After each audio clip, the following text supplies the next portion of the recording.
Hello, this is Chek. Welcome back to my video blog. Today I want to talk to you about how to use the yellow zone, which I spoke about in previous blogs, but the yellow zone, as I'm referring to it, is between green, I'm fully ready to go in the gym, I feel like I can get 1 to 3% improvement on my last workout, and red, I'm still sore, completely incapable of lifting or training the way I normally do, and therefore I need rest. Sometimes you'll get to the gym, as I'm sure you found out, or to the track or to the pool or wherever you're going to train, and you feel good, but when you get there and you start doing your activity, you realize, wow, I'm having a hard time warming up today, or I just don't have the snap in me that I thought I would.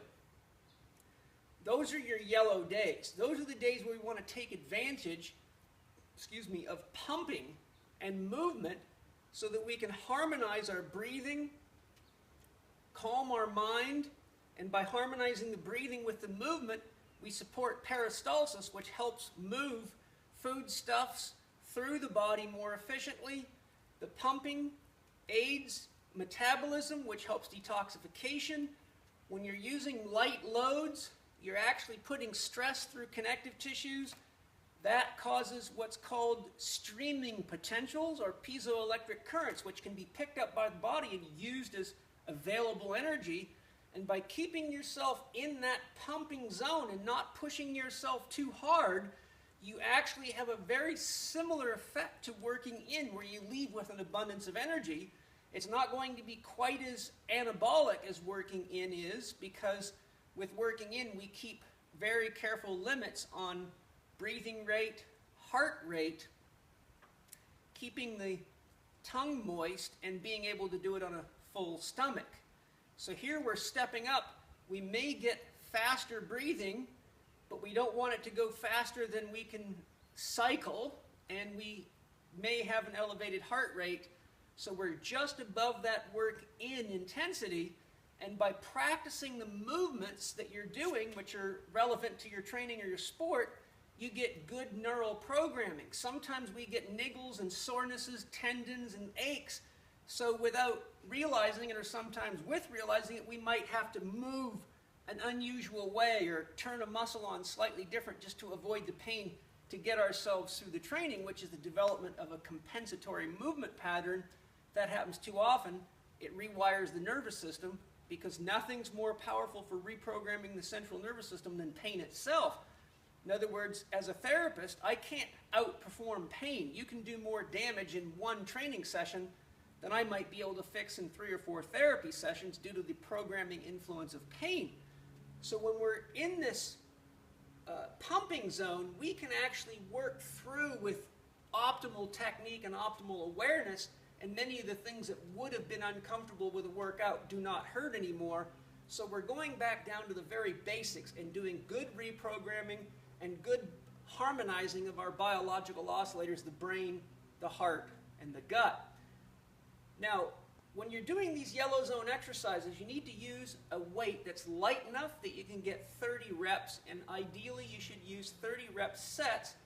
Otherwise, you will not know whether or not you're pushing yourself too hard, because you can kind of cheat the system for those shorter reps. But when you go 30 rep sets, if you got the right load and the right pace, you can stay consistent with your breathing rhythm for all 30 reps. Today I'm just going to do a handful of reps with each of these exercises I'll show, because if you have to sit there and watch 30 reps, it'll take a long time, and it'll just be me breathing and moving. So I'll start with a cable push. Now, if you want to learn more about the mechanics of breathing and movement, my very skilled instructor, physical therapist Dan Hellman, has a video available through the Chek Institute where he teaches at an IDEA conference the mechanics of breathing and movement as we teach it to all Chek practitioners. There's much more than I can get into here, but remember, if you're activating the flexors of the body, that's going to move you toward the fetal position. Typically, you're going to need to exhale to facilitate or enhance activation of those muscles. If you're moving out of the fetal position, you're going to activate extensors, abductors, and external rotators. Those are inhalation movements. Inhalation pulls you into the position of extension, abduction, external rotation, where exhalation takes you into what is technically called pronation, which is the opposite movement. So with a cable push then, I'm actually going to be using the flexor chain as my prime mover here. So what I want to do is I got my weight nice and light. I'm going to start with inhalation. Let the belly expand fully and use your diaphragm. Exhaling, transferring my weight so I get a 70% to the front leg, 30% to the back. Good upright posture. Inhaling with a reciprocity movement out here. The use of the reciprocity movement helps keep the center of gravity and rotation as close to the spine as possible. If I only use one arm, it pulls the center of gravity that way. But by using the mass of the other arm, it keeps it closer to the spine, minimizes your risk of rotational injury, and improves efficiency. So inhale.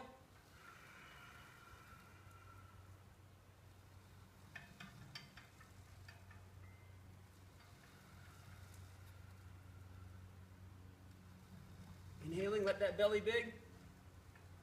Exhaling.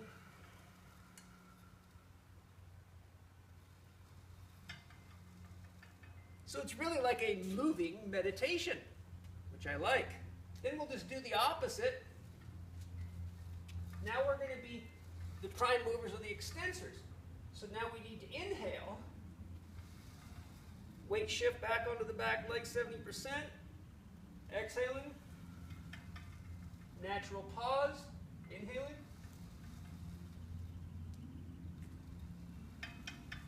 Exhaling. Inhaling with reciprocity. This is the reciprocity hand. Reciprocity hand should parallel the cable so you keep from developing odd torques in the spine, which are okay for elite athletes, but not people that aren't sure they can handle that.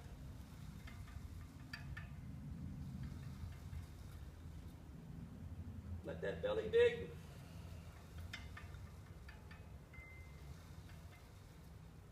Letting your belly expand is especially important for females because they have a tendency to hold their guts in all the time for aesthetic reasons, largely influenced by men and their behavior.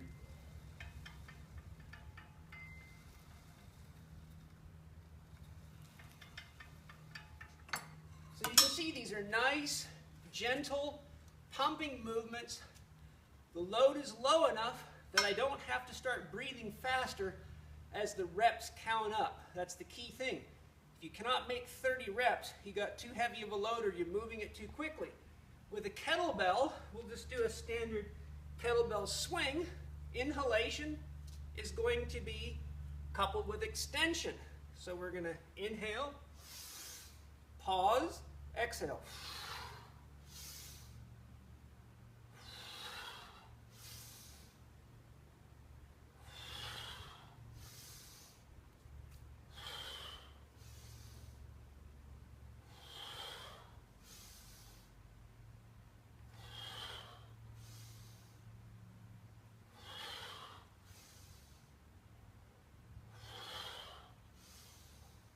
Okay, so you do 30 reps just like that. When you finish that, you feel good, baby. Not tired.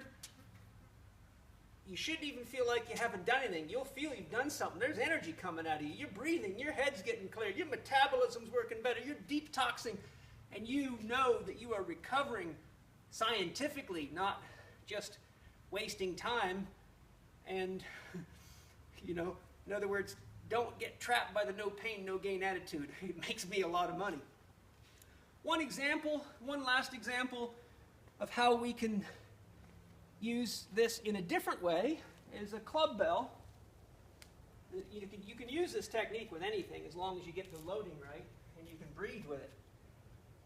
This is a club bell. I got mine at circularstrength.com. No, I don't get any money out of that. That's just where I got them, so that's the place I know to get them.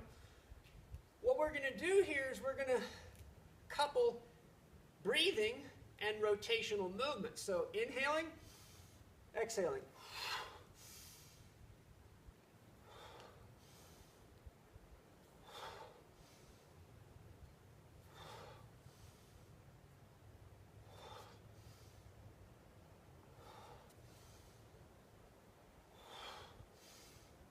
Now, if you want to work on your coordination, you can begin walking with it.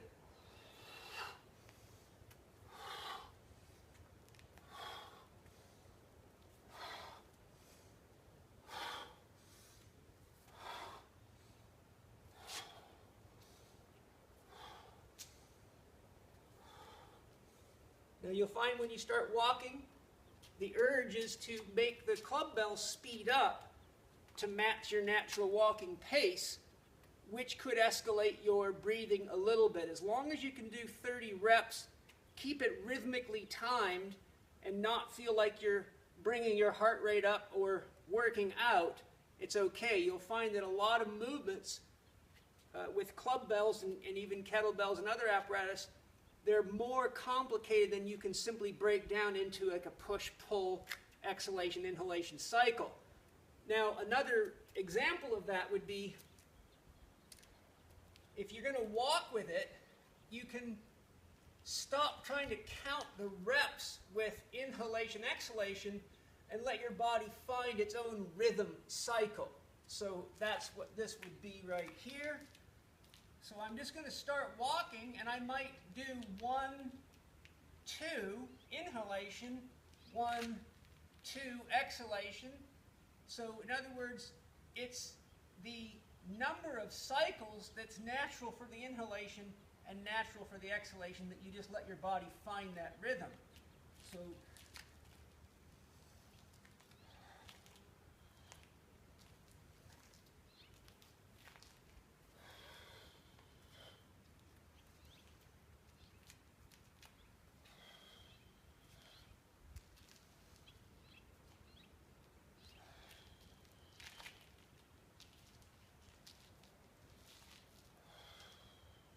So that's a 2 swing inhalation, 2 swing exhalation. That's a little lesson for you on the yellow zone. Use it intelligently. Remember, beating your hell out of yourself and getting sore and having to take pills and wraps and straps and props and all that stuff just so you can keep up with the Joneses is not intelligent training. For me, exercise is a long-term project, a lifestyle. And it's better to be intelligent about the pace at which you go about developing yourself, because every time you get injured, you make it harder and harder to extract your optimum performance in the future. Thanks for joining me today. If you want to learn more about this stuff, again, look at Dan Hellman's video on the Chek Institute website, Heavy Breathing, and look at my gym instructor video series for more technical explanations of how to do all sorts of great exercises. See you next time.